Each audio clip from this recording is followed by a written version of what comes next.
The morning sun cast long shadows across Millbrook's quiet main street as Marcus Thompson finished his usual jog, the rhythmic sound of his running shoes against pavement the only disturbance in the peaceful suburban silence. The former Army sergeant had moved to this small Colorado town precisely for moments like these, where the biggest concern was whether Mrs. Patterson's cat had gotten into someone's garbage again. He slowed to a walk near the town square, pulling out his phone to check the time, when an ear-piercing scream shattered the tranquility like glass against concrete. Marcus's military instincts kicked in immediately, his head snapping toward the source of the sound near the corner grocery store where a small crowd had begun to gather, their voices rising in panic and confusion. Rebecca Martinez was just finishing her night shift at Millbrook General Hospital when the first ambulance call came in, the dispatcher's voice unusually strained as she reported multiple injuries from what appeared to be some kind of animal attack downtown. As one of the hospital's most experienced nurses, Rebecca had seen her share of unusual cases, but something about the urgency in the dispatcher's tone made her stomach clench with an inexplicable dread. She grabbed her medical bag and headed toward the emergency entrance, where the first victims were already being rushed through the automatic doors on gurneys, their wounds unlike anything she had encountered in her 15 years of medical practice. The bite marks were deep and ragged, the victim's skin pale and cold despite the warm morning temperature, and most disturbing of all, several of them seemed to be in some kind of catatonic state, their eyes vacant and unfocused even as medical staff worked frantically around them. Jake Sullivan was halfway through his senior-year chemistry test when the principal's voice crackled over the intercom system, announcing an immediate lockdown with an urgency that made every student in the classroom exchange nervous glances. The 17-year-old tech enthusiast immediately pulled out his smartphone, scrolling through social media feeds that were rapidly filling with confused posts from classmates and local residents about strange incidents happening throughout town. Videos began appearing of people acting erratically, stumbling through streets with jerky, unnatural movements, and Jake felt his heart rate spike as he watched footage of what appeared to be one person attacking another near the gas station just blocks from the school. His teacher, Mrs. Anderson, was trying to maintain calm while clearly struggling with her own rising panic as more and more disturbing reports filtered in through the emergency radio she had retrieved from her desk drawer. David Kim was working on blueprints for the new community center when his wife called from her job at the bank, her voice trembling as she described customers and employees alike beginning to act strangely, some becoming violently aggressive while others seemed to fall into a zombie-like trance. The structural engineer initially assumed she was describing some kind of gas leak or chemical exposure, but as sirens began wailing throughout the town and his own neighbors started emerging from their homes with confused and frightened expressions, David realized something far more serious was unfolding. He quickly gathered his emergency supplies and tools, his engineering mind already calculating escape routes and defensive positions while trying to process the impossible reports flooding in from every direction. Tommy Rodriguez was elbow-deep in an engine repair when the power suddenly cut out in his auto shop, followed immediately by what sounded like a car crash in the street outside. The burly mechanic wiped his hands on his coveralls and stepped out to investigate, only to witness a scene that seemed pulled from a horror movie as several people stumbled down the street with an unnatural gait, their clothing torn and blood-stained, moving with single-minded purpose toward any living person they encountered. One of them, Tommy recognized with shock, was Bill Henderson from the hardware store, but Bill's familiar face was now slack and lifeless, his eyes clouded over with a milky film as he lurched toward a screaming woman who was desperately trying to start her stalled car. Elena Foster had lived through the Cuban Missile Crisis, multiple economic recessions, and countless community emergencies during her 78 years in Millbrook, but nothing had prepared her for the chaos that erupted outside her kitchen window as she prepared her morning tea.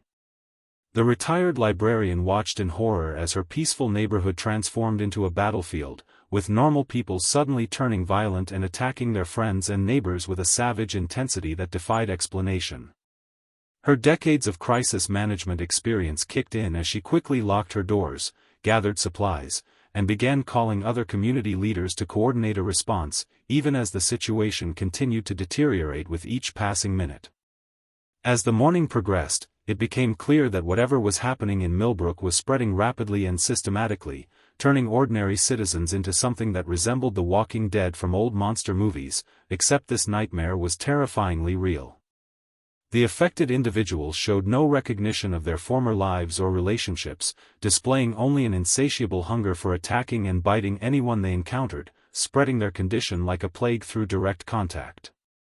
Emergency services were quickly overwhelmed as traditional medical treatments proved completely ineffective, and law enforcement found themselves facing an enemy that couldn't be reasoned with, negotiated with, or easily stopped by conventional means. The 7 strangers who would soon become unlikely allies were scattered throughout the town as chaos erupted, each initially focused on their own survival while trying to comprehend the impossible reality unfolding around them. Marcus used his military training to navigate the increasingly dangerous streets while helping civilians reach safety. Rebecca continued treating victims even as the hospital became a war zone. Jake used his technology skills to monitor communications and gather intelligence about the outbreak's spread. David applied his engineering knowledge to identify secure locations and escape routes. Lisa coordinated with other school staff to protect students while maintaining order. Tommy gathered weapons and supplies from his shop while fighting off multiple attacks, and Elena used her extensive community connections to establish communication networks between survivor groups. None of them yet realized that their individual skills and knowledge would soon need to be combined if they hoped to survive the nightmare that was only just beginning, as the zombie outbreak continued its relentless march through their once peaceful town, transforming Millbrook from a safe haven into a battleground where humanity itself would be put to the ultimate test. The decision to converge on Millbrook High School wasn't coordinated through any official emergency protocol, but rather emerged from the desperate logic of survival as each of the scattered survivors independently recognized that the school's brick construction, limited access points, and elevated position on the hill made it the most defensible location in town. Marcus Thompson arrived first, having fought his way through 3 blocks of chaos with a baseball bat he'd grabbed from a sporting goods store, his military training allowing him to move efficiently through the zombie-infested streets while maintaining situational awareness that kept him alive when others had fallen to the relentless attacks of their former neighbors. He found the main entrance already barricaded from the inside, but his persistence in calling out his credentials and peaceful intentions eventually convinced Jake Sullivan to cautiously open one of the side doors, the teenager's face pale with exhaustion and terror as he quickly ushered Marcus inside before securing the entry point once again. The high school had become an accidental fortress when Jake and approximately 30 other students and staff members found themselves trapped during the initial lockdown, and the young man had taken charge of organizing their defenses using his knowledge of the building's layout and his natural aptitude for technology to monitor outside conditions through security cameras and social media feeds. Rebecca Martinez arrived next, having made the harrowing journey from the hospital after it became clear that the medical facility was completely overrun and no longer safe for staff or patients, carrying with her a substantial collection of medical supplies that she had managed to salvage before the situation became completely untenable. Her nursing expertise immediately proved invaluable as she began treating the various injuries that survivors had sustained during their escapes, from minor cuts and bruises to more serious wounds inflicted by zombie attacks, while also establishing proper sanitation protocols to prevent infection and disease from spreading through their impromptu refugee population. David Kim reached the school shortly after Rebecca, having spent crucial time securing his own home and gathering engineering tools and blueprints that would prove essential for reinforcing their defenses, his analytical mind already working on structural improvements that could transform the school from a temporary shelter into a long-term stronghold capable of withstanding prolonged siege conditions. Tommy Rodriguez made the most dramatic entrance when he crashed his tow truck through the school's front gate just as a massive horde of zombies was beginning to surround the building, the powerful vehicle serving as both transportation and weapon as he plowed through dozens of the undead creatures before abandoning the truck and sprinting for the nearest door where Marcus and Jake were already waiting to provide covering fire with improvised weapons. The mechanic's arrival brought not only his physical strength and practical skills but also a truck full of tools, spare parts, and mechanical equipment that would prove crucial for maintaining their vehicles and creating defensive mechanisms to protect their growing community of survivors. Elena Foster was the last to arrive, but her journey had been perhaps the most strategic as she had spent hours coordinating with other survivor groups throughout the town via ham radio, gathering intelligence about zombie movements and safe zones while organizing supply runs and rescue missions that had already saved dozens of lives across Millbrook. As the 6 core survivors settled into their new temporary home, they quickly discovered that their diverse skill sets complemented each other in ways that seemed almost providential, creating a leadership team that could address virtually every challenge they faced in their fight for survival. Marcus naturally assumed the role of military commander, organizing patrol schedules, training civilians in basic combat techniques, and developing tactical plans for both offensive and defensive operations against the growing zombie threat that seemed to increase in both numbers and coordination with each passing hour.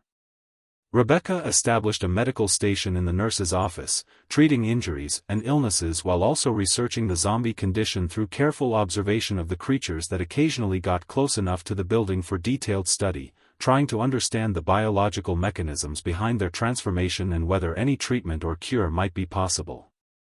Jake became their intelligence and communication specialist, using his technical skills to maintain contact with other survivor groups, monitor zombie movements through the school's security system, and hack into various networks to gather information about the outbreak spread beyond their immediate area. David worked tirelessly on structural improvements, reinforcing doors and windows, creating escape routes and safe rooms, and designing early warning systems that would give them advance notice of approaching threats while also planning more ambitious construction projects that could turn their temporary shelter into a permanent settlement. Tommy kept their vehicles and equipment in working order while also creating improvised weapons and defensive tools from materials scavenged throughout the building, his practical knowledge proving invaluable for maintaining the mechanical systems that kept them connected to the outside world and gave them mobility when needed. Elena served as their diplomatic leader and strategic planner, using her decades of community leadership experience to maintain morale among the growing population of survivors while also coordinating with other groups to share resources and information that benefited everyone fighting against the zombie plague. Her extensive knowledge of Millbrook's history, geography, and social networks proved crucial for identifying potential allies, safe houses, and resource locations that younger survivors might have overlooked, while her natural authority helped resolve conflicts and maintain order when stress and fear threatened to tear their fragile community apart. The zombie threat outside continued to evolve and intensify throughout their first week at the school, with the creatures displaying increasingly sophisticated behavior that suggested some form of collective intelligence or coordination that went beyond simple mindless hunger. They began working together to test the school's defenses, probing for weak points and organizing coordinated attacks that required constant vigilance and adaptation from the human survivors who found themselves engaged in a deadly chess match where the stakes were not just their own lives but the future of their entire community. Supply runs became increasingly dangerous as the zombies seemed to learn from each encounter, setting up ambushes and developing new tactics that forced the survivors to constantly evolve their own strategies for venturing outside their safe zone.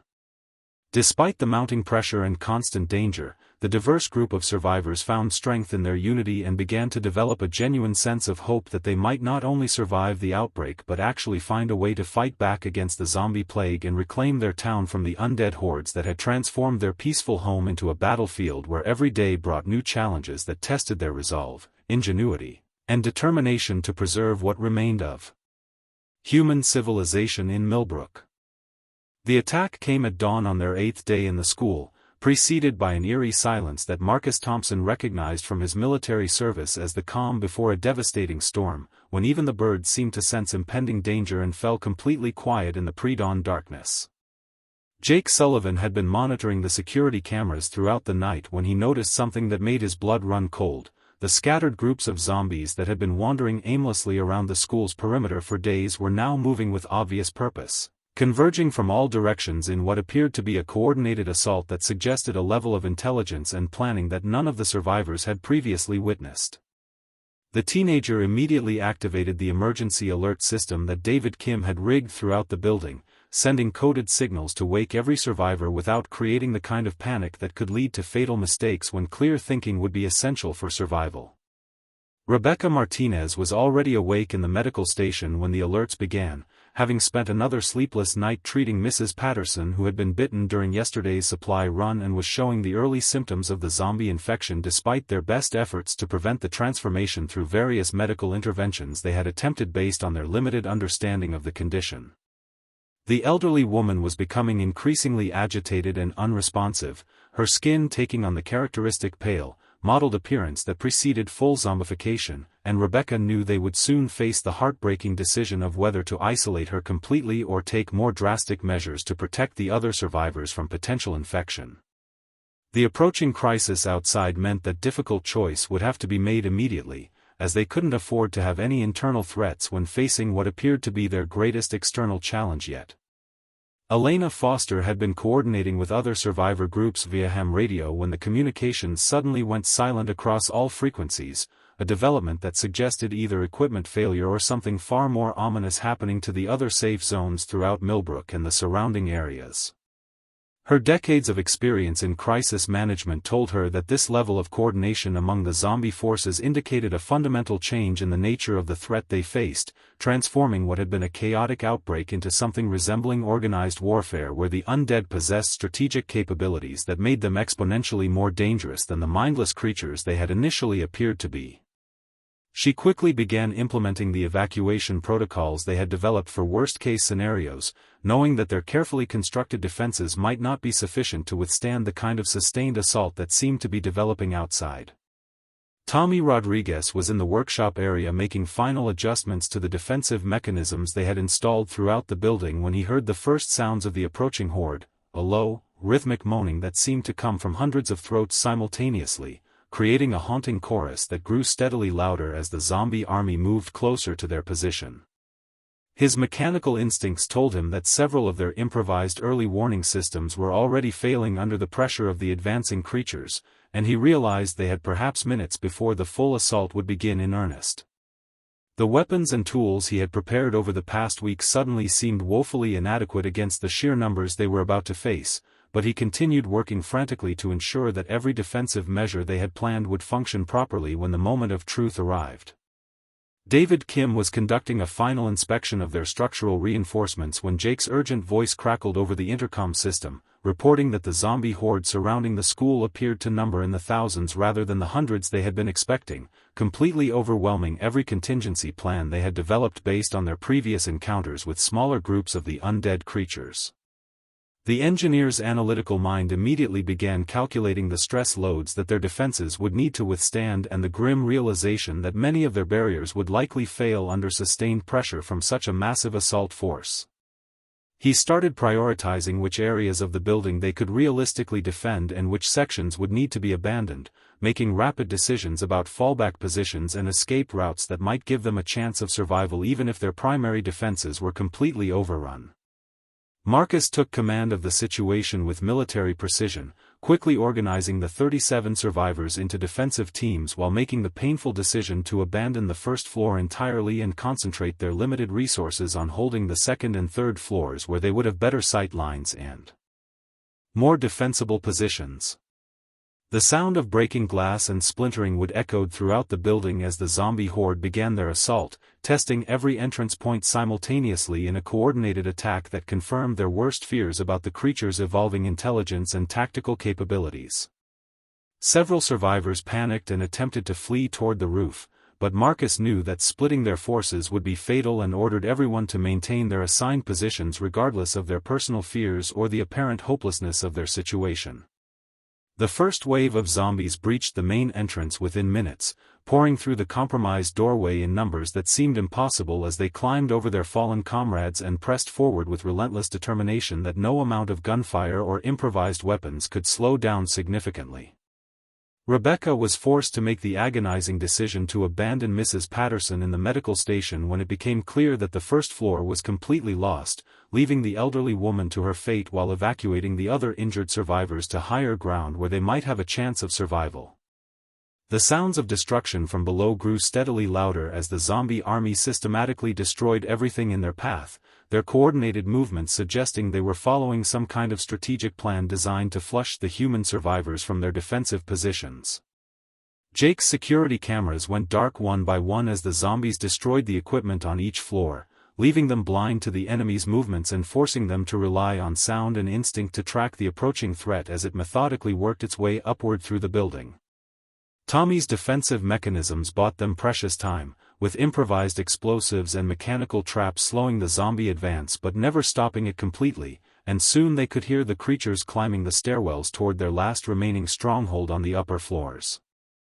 The survivors found themselves facing impossible choices about who to save and who to sacrifice as their ammunition ran low and their defensive positions became increasingly untenable, testing not only their physical courage but their moral principles as they struggled to maintain their humanity while fighting for their very survival against an enemy that showed no mercy and accepted no quarter in their relentless advance. The aftermath of the massive zombie assault left the school's upper floors littered with debris, broken glass, and the acrid smell of smoke from Tommy Rodriguez's improvised explosives, while the surviving 31 members of their community huddled in the third-floor classrooms trying to process the horror they had just endured and the devastating losses they had suffered during the night-long battle. Marcus Thompson found himself questioning every tactical decision he had made as their military leader, particularly the choice to abandon the lower floors so quickly, which had resulted in the loss of most of their medical supplies, food reserves, and communication equipment that Rebecca Martinez had worked so hard to organize and maintain over their first week in the building. The tension in the air was palpable as survivors began to voice their frustrations and fears, with several people openly challenging Marcus's leadership and demanding to know why they hadn't evacuated to a different location before the attack, when it became clear that their defenses were inadequate against such a massive coordinated assault from the zombie forces. Jake Sullivan attempted to restore their electronic surveillance capabilities using salvaged equipment from the destroyed security system, but his efforts were hampered by constant interruptions from frightened survivors who demanded immediate answers about their next steps, escape plans, and the likelihood of rescue from outside authorities who had remained conspicuously absent throughout the crisis. The teenager's usually calm demeanor began to crack under the pressure as he found himself caught between Marcus's military-style command structure and Elena Foster's more democratic approach to decision-making, which emphasized group consensus and community input rather than top-down directives that many survivors felt excluded them from crucial choices about their own survival. David Kim's attempts to assess the structural damage to their remaining defenses were similarly complicated by ongoing arguments about resource allocation, with several survivors insisting that they should focus entirely on escape preparations rather than trying to reinforce a position that had already proven vulnerable to zombie attack. The food situation became a critical source of conflict when Tommy Rodriguez revealed that their remaining supplies would last perhaps 3 days if strictly rationed, a timeline that assumed no additional survivors would join their group and no unexpected emergencies would arise to increase their consumption rate. Rebecca's medical expertise became the center of heated debate when she recommended that they limit treatment for non-essential injuries to conserve their dwindling supply of antibiotics and pain medication, a proposal that sparked outrage from family members of the wounded who accused her of playing God with people's lives and demanded equal treatment regardless of the severity of their conditions. Elena found herself mediating increasingly bitter disputes between different factions within their group, including a vocal minority led by high school teacher Margaret Walsh who insisted they should attempt to reach the rumored safe zone in Denver, while others argued for staying put and trying to rebuild their defenses rather than risking exposure to the zombie-infested highways. The breaking point came when Marcus announced his intention to lead a reconnaissance mission to gather intelligence about zombie movements and potential supply sources in the town below, a dangerous operation that would require taking their most capable fighters away from the school just when their defensive capabilities were at their weakest point since the outbreak began. Margaret Walsh openly challenged this decision during a heated community meeting, arguing that Marcus's military background made him inherently biased toward aggressive tactics that put the entire group at unnecessary risk, while she advocated for a more cautious approach focused on stealth and avoiding contact with the zombie forces until they could develop a comprehensive evacuation plan. The argument quickly escalated into personal attacks and accusations, with Marcus questioning Margaret's qualifications to make tactical decisions and Margaret responding by pointing out the casualties that had resulted from his previous strategic choices, creating a rift in the group that threatened to destroy the unity that had kept them alive through their darkest moments. Despite the internal divisions, Marcus proceeded with his reconnaissance mission, taking Jake and Tommy with him while leaving David and Rebecca to maintain the school's defenses under Elena's overall coordination, a compromise solution that satisfied no one but seemed like the least dangerous option given their desperate need for information about the changing situation in Millbrook. The three-man team descended through the zombie-ravaged lower floors of the school using climbing gear that David had improvised from gymnasium equipment, moving silently through corridors filled with the bodies of creatures they had killed during the previous night's battle while remaining alert for any signs that the zombie forces were regrouping for another assault. Their careful navigation through the town streets revealed a situation far worse than any of them had anticipated, with evidence suggesting that the zombie outbreak had spread far beyond Millbrook's borders and that organized human resistance in the surrounding areas had largely collapsed under the coordinated attacks they had witnessed firsthand. The reconnaissance team discovered that the zombies were using the town's main church as some kind of staging area, with hundreds of the creatures gathered in and around the building in formations that suggested a level of organization and command structure that defied everything they thought they knew about the undead plague that had devastated their community. Jake's attempts to intercept radio communications revealed mostly static and emergency broadcasts from increasingly distant locations, painting a picture of widespread societal collapse that made their hopes of rescue or evacuation seem naive and unrealistic given the scope of the crisis they were facing.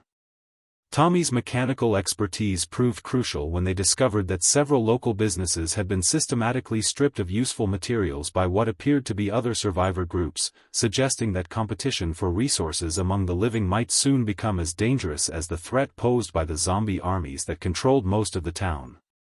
The team's return to the school with this disturbing intelligence sparked another round of intense debates about their future survival strategy, with Margaret Walsh using the information about widespread societal collapse to argue more forcefully for immediate evacuation to less populated areas where they might have better chances of avoiding both zombie attacks and conflicts with other desperate survivor groups. Marcus countered that their reconnaissance had also revealed several potential supply sources and possible allies among other survivor communities, information that could be crucial for planning future operations designed to reclaim parts of their town rather than simply abandoning everything they had worked to build during their time at the school. The growing schism within their group reflected not just disagreements about tactics and strategy, but fundamental differences in philosophy about whether their primary goal should be simple survival or attempting to rebuild some semblance of organized human civilization in the face of an apocalyptic threat that seemed designed to destroy everything they had once taken for granted about their peaceful existence in Millbrook.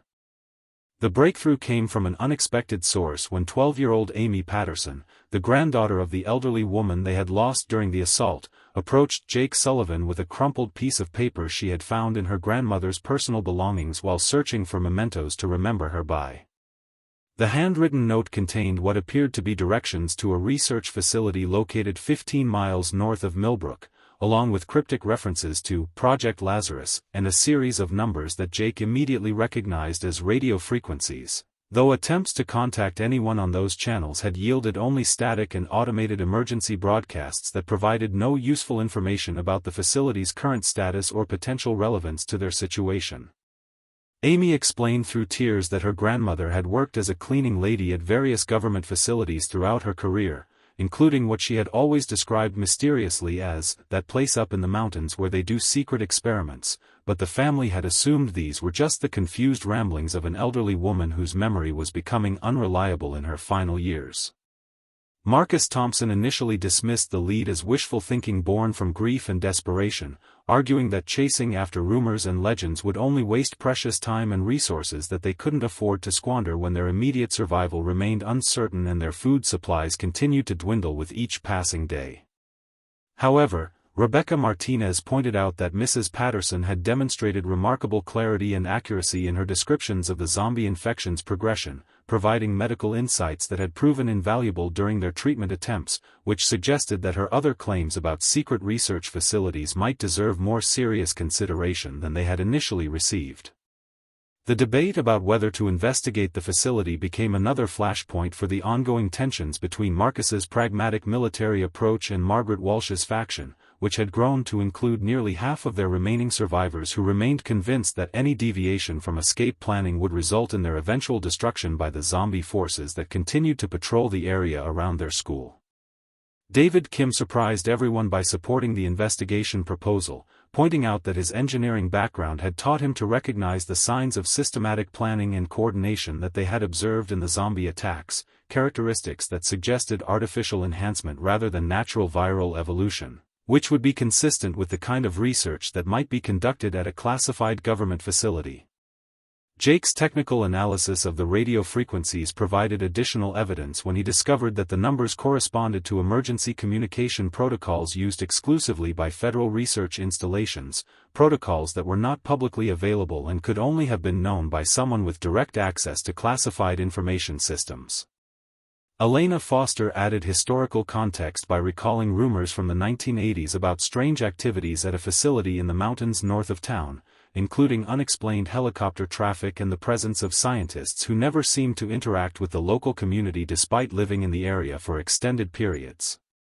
Tommy Rodriguez volunteered to lead a scouting expedition to locate the facility, arguing that his mechanical skills would be essential for dealing with any security systems or equipment they might encounter, while also pointing out that his tow truck had proven capable of handling rough terrain and zombie attacks during their previous supply runs. The prospect of finally finding answers about the outbreak's origins began to unite the fractured survivor community around a common purpose, with even Margaret Walsh acknowledging that understanding their enemy might be crucial for developing effective countermeasures or escape strategies that could save lives beyond their immediate group. Rebecca insisted on joining the expedition team despite the obvious dangers, arguing that any medical research or treatment information they discovered would require someone with scientific training to properly interpret and apply to their current situation. The journey to the research facility proved more treacherous than anticipated as they discovered that the mountain roads were littered with abandoned military vehicles and evidence of fierce battles between government forces and zombie armies, suggesting that even trained soldiers with advanced equipment had struggled against the coordinated attacks they had experienced firsthand.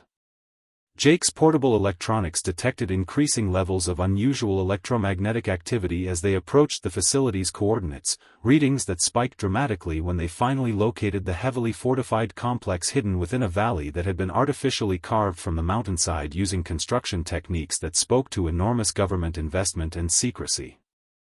The facility's outer perimeter showed signs of recent zombie assault, with damaged fencing and scattered human remains indicating that whatever had happened there had occurred within the past few weeks, potentially coinciding with the initial outbreak that had devastated Millbrook and the surrounding communities.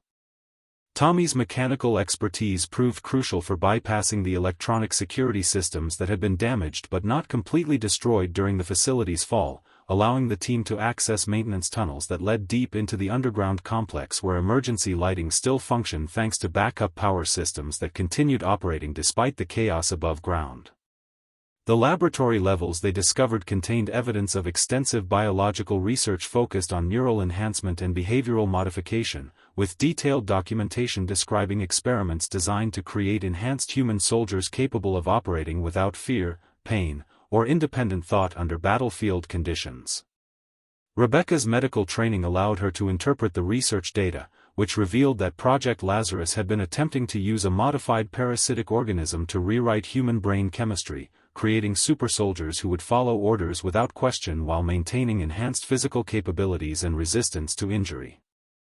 The most shocking discovery came when Jake accessed the facility's computer systems and found video logs showing that the zombie outbreak had not been an accident, but rather the result of a containment breach that occurred when enhanced test subjects began displaying unexpected aggressive behaviors toward their handlers, spreading the parasitic infection through direct contact in ways that the researchers had not anticipated or prepared for in their safety protocols. David's engineering analysis of the facility's layout revealed that the containment systems had been deliberately sabotaged from the inside, suggesting that someone within the research team had intentionally released the infected subjects, though their motivations remained unclear from the available evidence. The team realized that their discovery represented not just an explanation for the outbreak's origins, but potentially the key to developing effective treatments or countermeasures that could help them fight back against the zombie plague. Assuming they could successfully transport the research data and biological samples back to their community while avoiding the zombie forces that continued to patrol the area between the facility and their school sanctuary. The return journey from the research facility transformed the reconnaissance team into reluctant bearers of terrible knowledge, carrying not only crucial biological samples and encrypted research data but also the devastating truth that the zombie plague threatening their community had been deliberately created by their own government and intentionally released through acts of sabotage that remained mysterious in their ultimate purpose. Marcus Thompson found himself grappling with the implications of fighting an enemy that had been designed specifically to be unstoppable, possessing enhanced coordination, pain resistance, and viral transmission capabilities that made conventional military tactics largely ineffective against their systematic assault patterns. Rebecca Martinez worked frantically to analyze the biological samples during their careful journey back to the school, using portable laboratory equipment salvaged from the facility to confirm her growing suspicions that the parasitic organism controlling the zombies might have exploitable weaknesses that could be turned against the creatures if they could develop the right approach to disrupting their enhanced neural pathways. Jake Sullivan's technical expertise proved invaluable for decrypting the research files they had recovered, revealing detailed documentation about the parasite's vulnerability to specific electromagnetic frequencies that had been used during the original experiments to control test subjects before the containment breach occurred. The teenager's analysis suggested that a properly calibrated radio transmission could potentially disrupt the parasite's ability to coordinate their host bodies, creating temporary windows of vulnerability that might allow human forces to gain tactical advantages during carefully planned assaults against zombie strongholds throughout Millbrook. David Kim immediately began calculating the engineering requirements for constructing a transmission device powerful enough to affect large numbers of zombies simultaneously, while also considering the structural modifications they would need to implement at strategic locations throughout the town to support coordinated attacks against the creature's command centers. The revelation about the outbreak's artificial origins helped resolve many of the internal conflicts that had been tearing their survivor community apart, as Margaret Walsh and her faction acknowledged that Marcus's military experience would be essential for planning operations against an enemy that had been specifically designed using advanced scientific research rather than natural viral evolution. Elena Foster used her diplomatic skills to coordinate with other survivor groups via ham radio, sharing their discoveries about the parasite's potential weaknesses while carefully building alliances with communities that possessed the weapons, equipment, and manpower necessary for launching coordinated strikes against zombie concentrations throughout the region.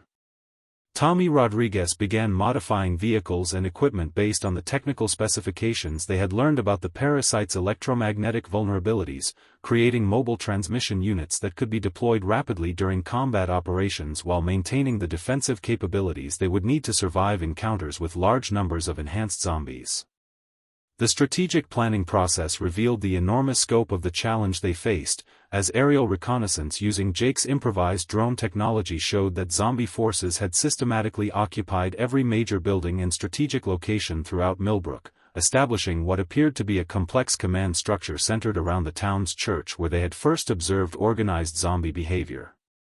Rebecca's medical analysis indicated that destroying the central coordination hub might cause widespread disruption among the zombie forces, but only if they could simultaneously deploy electromagnetic countermeasures at multiple locations to prevent the parasites from re-establishing their communication networks through backup systems that seemed to be hardwired into their enhanced biology. Marcus developed a multi-phase assault plan that would require precise timing and coordination among at least 5 separate teams attacking different targets simultaneously, a complex operation that would push their limited resources and personnel to their absolute limits while offering their best chance of reclaiming significant portions of their town from zombie control. The weapon and equipment gathering phase proved more successful than anticipated as Elena's diplomatic outreach efforts identified 7 other survivor communities within a 50-mile radius, including a group of National Guard soldiers who had been cut off from their unit during the initial outbreak and a team of scientists from a nearby university who had been developing their own countermeasures against the zombie plague using similar research approaches. Tommy's mechanical expertise became crucial for maintaining and modifying the military equipment that these allied groups contributed to their growing arsenal, including armored vehicles, communications gear, and specialized weapons that would be essential for penetrating the heavily defended zombie strongholds they planned to assault. David's engineering calculations confirmed that their electromagnetic disruption devices could be powered using portable generators and deployed from rooftop positions that would provide both tactical advantages and escape routes if their assault plans went wrong and they needed to retreat under pressure from overwhelming zombie numbers. Jake's intelligence gathering revealed that the zombie forces appeared to be expanding their territory systematically, following patterns that suggested they were actively hunting for remaining human populations rather than simply defending the areas they had already conquered. which meant that delaying their counterattack would only allow the enemy to grow stronger while making eventual escape increasingly difficult for all survivor communities in the region. Rebecca's analysis of the biological samples indicated that the parasites were continuing to evolve and adapt to their host environment, developing new capabilities that might eventually overcome the electromagnetic vulnerabilities they planned to exploit, creating a narrow window of opportunity that would close permanently if they failed to act within the next few weeks. The pressure to launch their operation quickly was balanced against the need for thorough preparation and training, as Marcus insisted that their civilian volunteers receive adequate instruction in combat tactics and emergency procedures that could mean the difference between victory and catastrophic failure when they finally confronted the zombie armies in direct battle. The final strategic sessions brought together representatives from all allied survivor groups in a series of covert meetings held at locations throughout the mountains north of Millbrook, where they refined their assault plans while maintaining operational security that would prevent zombie forces from detecting their preparations and developing countermeasures against their planned electromagnetic disruption tactics. Elena's leadership proved essential for maintaining unity among the diverse coalition of survivors, soldiers, and scientists who brought different perspectives and priorities to their shared mission of reclaiming human territory from the artificial plague that threatened to destroy everything they had worked to preserve during the darkest weeks since the outbreak began. The anticipation and fear among their expanded community of nearly 200 survivors reflected the enormous stakes of their upcoming operation, which represented not just their best hope for survival but potentially the turning point that would determine whether humanity could successfully fight back against the enhanced zombie threat or would ultimately succumb to an enemy that had been designed specifically to ensure human defeat through superior coordination, endurance, and tactical adaptability that conventional resistance efforts had proven incapable of overcoming. The assault began at exactly 0500 hours on a cold Tuesday morning when Marcus Thompson's coordinated signal triggered simultaneous attacks at 5 strategic locations throughout Millbrook, each team equipped with Tommy Rodriguez's modified electromagnetic transmission devices and enough firepower to punch through the zombie defenses that had transformed their peaceful town into a fortified nightmare over the past 3 weeks. Marcus led the primary assault team toward the central church where aerial reconnaissance had confirmed the presence of what appeared to be the zombie command structure, his military experience proving crucial as they navigated through abandoned streets littered with the remains of previous battles while maintaining radio silence to avoid alerting the enemy to their coordinated approach. The electromagnetic pulse devices activated precisely on schedule, sending powerful waves of disruption through the parasite's neural networks and creating the temporary windows of vulnerability that Rebecca Martinez had predicted based on her analysis of the biological samples recovered from the government research facility.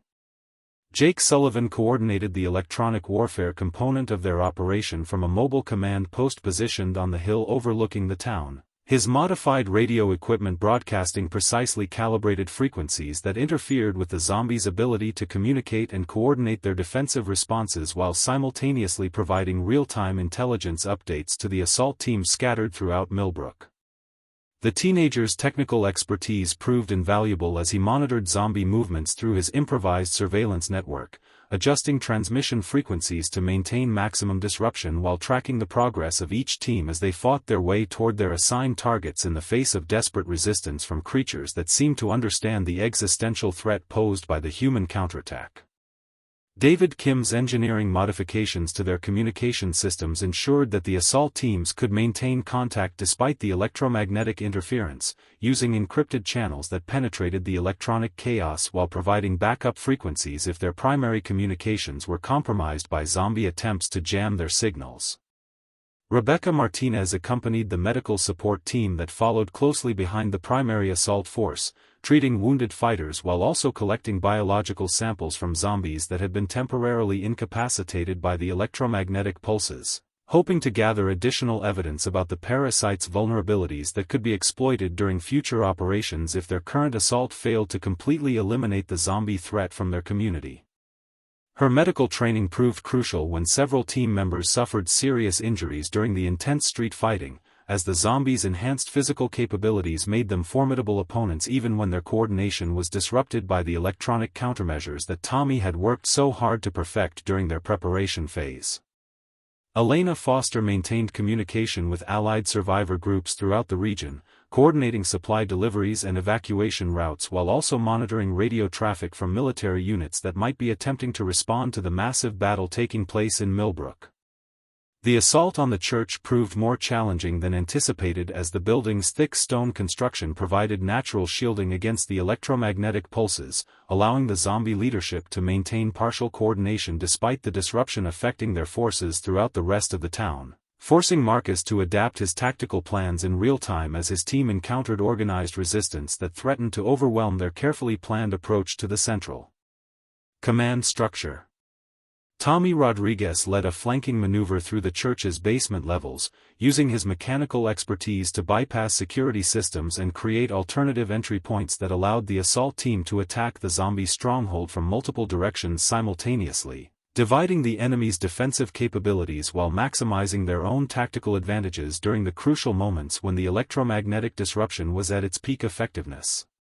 The battle reached its climax when Jake's surveillance network detected massive zombie reinforcements converging on the church from all directions, suggesting that the creature's command structure was attempting to sacrifice their outlying forces to protect whatever central coordination system was located within the building's heavily fortified interior spaces. Marcus made the critical decision to accelerate their assault timeline, ordering all teams to focus their attacks on the church while abandoning their secondary objectives throughout the town. A risky strategy that concentrated their limited forces against the enemy's strongest position but offered their best chance of striking a decisive blow against the zombie leadership before reinforcements could arrive in sufficient numbers to overwhelm the human assault teams. David Kim's structural analysis proved crucial during the final phase of the assault as he identified weak points in the church's construction that could be exploited using explosives that Tommy had improvised from materials salvaged during their supply runs, creating breaches in the building's walls that allowed the assault teams to penetrate the zombie stronghold despite fierce resistance from creatures that seemed willing to fight to the death to protect whatever was hidden within the church's basement levels. Rebecca's medical expertise became essential when they discovered that the zombie command structure consisted of dozens of enhanced creatures connected to a central biological mass that appeared to be some kind of superorganism created by the parasitic infection, requiring careful analysis to determine the most effective way to destroy the creature without triggering defensive mechanisms that might spread the infection to the assault team members. The electromagnetic pulse devices reached critical power levels just as the assault teams penetrated the church's inner sanctum, sending massive waves of disruption through the biological command structure while Jake coordinated precision strikes from Allied forces positioned throughout the town to prevent zombie reinforcements from reaching the church before the central organism could be completely destroyed. Tommy's mechanical modifications to their weapons proved essential for penetrating the creature's enhanced biological defenses, while Elena's coordination with external support teams ensured that evacuation routes remained open despite the chaos and destruction surrounding the climactic battle that would determine whether their community could successfully reclaim their home from the artificial plague that had devastated their peaceful existence. The final moments of the assault tested every skill and resource they had developed during their weeks of preparation, as the zombie command structure unleashed desperate counterattacks that pushed the human assault teams to their absolute limits while the electromagnetic disruption began to weaken under the strain of sustained operation against the enhanced biological systems that had been designed specifically to resist conventional forms of attack. Marcus coordinated the final coordinated strike that destroyed the central organism, while Rebecca worked frantically to ensure that none of the assault team members had been infected during their exposure to the creature's defensive biological weapons, and Jake maintained electronic surveillance to confirm that zombie forces throughout the town were losing coordination and beginning to revert to their original mindless state as the parasitic command network collapsed under the sustained assault from their improvised but effective technological countermeasures that had been developed through desperate innovation and unwavering determination to reclaim their community from an enemy that had seemed invincible just weeks earlier. The destruction of the zombie command structure created an immediate and dramatic transformation throughout Millbrook as the remaining undead creatures lost their coordinated behavior patterns within hours of the central organism's collapse, reverting to mindless wandering that made them vulnerable to systematic elimination by the organized human forces who had prepared extensively for this final cleanup phase of their operation. Marcus Thompson coordinated the methodical sweeps through every neighborhood and building in town, leading teams of survivors and allied fighters in a careful building-by-building search that ensured no remaining zombies could threaten their community's hard-won victory over the artificial plague that had devastated their peaceful existence for nearly a month. The electromagnetic pulse devices continued operating at reduced power levels to prevent any possibility of the parasitic organisms re-establishing communication networks, while Rebecca Martinez worked tirelessly to develop permanent countermeasures that could protect their community against future outbreaks or attacks from any surviving zombie forces in neighboring regions. Jake Sullivan's technical expertise proved essential during the consolidation phase as he established comprehensive surveillance networks throughout the reclaimed territory, using lessons learned during their desperate fight for survival to create early warning systems that could detect zombie movements from miles away while also maintaining communication links with allied survivor communities throughout the region. The teenager's transformation from a high school student focused on college applications to a crucial member of their community's leadership council reflected the profound changes that the crisis had forced upon everyone who had survived the nightmare weeks when their familiar world collapsed around them. David Kim applied his engineering skills to rebuilding critical infrastructure that had been damaged during the zombie occupation, prioritizing water treatment facilities, power generation systems, and communication networks that would support their growing population of survivors who continued arriving from surrounding areas as word spread about Millbrook's successful resistance against the undead threat. Tommy Rodriguez established workshops throughout the town where survivors could learn mechanical skills essential for maintaining the vehicles, weapons, and equipment that had proven crucial for their victory against the zombies, while also developing new technologies based on the research data they had recovered from the government facility that had originally created the parasitic organisms. His practical knowledge became the foundation for training programs that taught ordinary citizens how to recognize and respond to potential zombie threats, ensuring that their community would never again be caught unprepared by coordinated attacks from enhanced undead forces. Elena Foster's diplomatic experience proved invaluable for establishing formal alliances with other survivor communities, creating mutual defense agreements and resource-sharing arrangements that strengthened their collective ability to resist future threats while rebuilding the social and economic networks that had been destroyed during the initial outbreak period. Rebecca Martinez established Millbrook's new medical center in the renovated hospital facility, implementing advanced biosecurity protocols developed from their hard-earned knowledge about the zombie parasites while training a new generation of medical personnel who understood both conventional medicine and the unique challenges posed by artificial biological weapons that might be deployed by hostile forces in an uncertain future. Her research into the parasitic organisms continued as she worked to develop vaccines and treatments that could provide long-term protection against infection, while also studying the biological samples they had recovered to better understand the scientific principles behind the government experiments that had created such a devastating weapon against human civilization. The medical center became a beacon of hope for survivors throughout the region, offering not just treatment for injuries and illnesses but also the psychological support necessary for people traumatized by their experiences during the zombie apocalypse. The process of rebuilding Millbrook required careful balance between restoring their previous way of life and adapting to the harsh realities of a world where government institutions had collapsed and surviving communities faced constant threats from both zombie remnants and potentially hostile human groups competing for limited resources. Marcus implemented training programs that taught every able-bodied citizen basic combat skills and emergency procedures, ensuring that their community could defend itself against future attacks while maintaining the civilian leadership structure that Elena had worked so hard to preserve during their darkest moments. The integration of military discipline with democratic decision-making created a unique community model that attracted survivors from across the region who were seeking alternatives to the authoritarian structures that had emerged in some areas or the chaotic lawlessness that characterized others. David's engineering projects transformed Millbrook into a fortress community that could withstand siege conditions while maintaining the appearance and function of a normal small town, with hidden defensive positions, underground supply bunkers, and communication systems that could operate independently of external infrastructure that might be compromised during future emergencies. Jake's technological innovations included automated sentry systems that could distinguish between approaching zombies and human refugees, allowing them to maintain security while continuing to welcome survivors who needed shelter and protection from the dangers that still lurked in the abandoned territory surrounding their reclaimed community. Tommy's workshops produced not only weapons and defensive equipment but also agricultural tools and construction materials necessary for achieving long-term self-sufficiency that would reduce their dependence on supply runs to potentially dangerous areas where zombie pockets or hostile human groups might still pose threats. The establishment of democratic governance structures under Elena's leadership ensured that their community's growth and development reflected the values and priorities of all survivors rather than becoming dominated by military or technical elites who might impose authoritarian solutions to complex social problems. Regular community meetings provided forums for discussing resource allocation, defense priorities, and expansion plans while maintaining the sense of shared purpose that had enabled their victory against seemingly impossible odds during the zombie siege.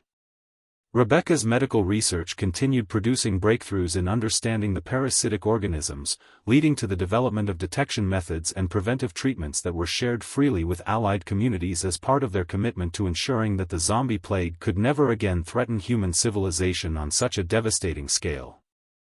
6 months after their victory over the zombie command structure, Millbrook had become a thriving community of over 800 survivors who had created a model for post-apocalyptic reconstruction that balanced security concerns with humanitarian values, technological innovation with democratic governance, and practical survival needs with hope for rebuilding a better society than the one that had been destroyed by the artificial plague.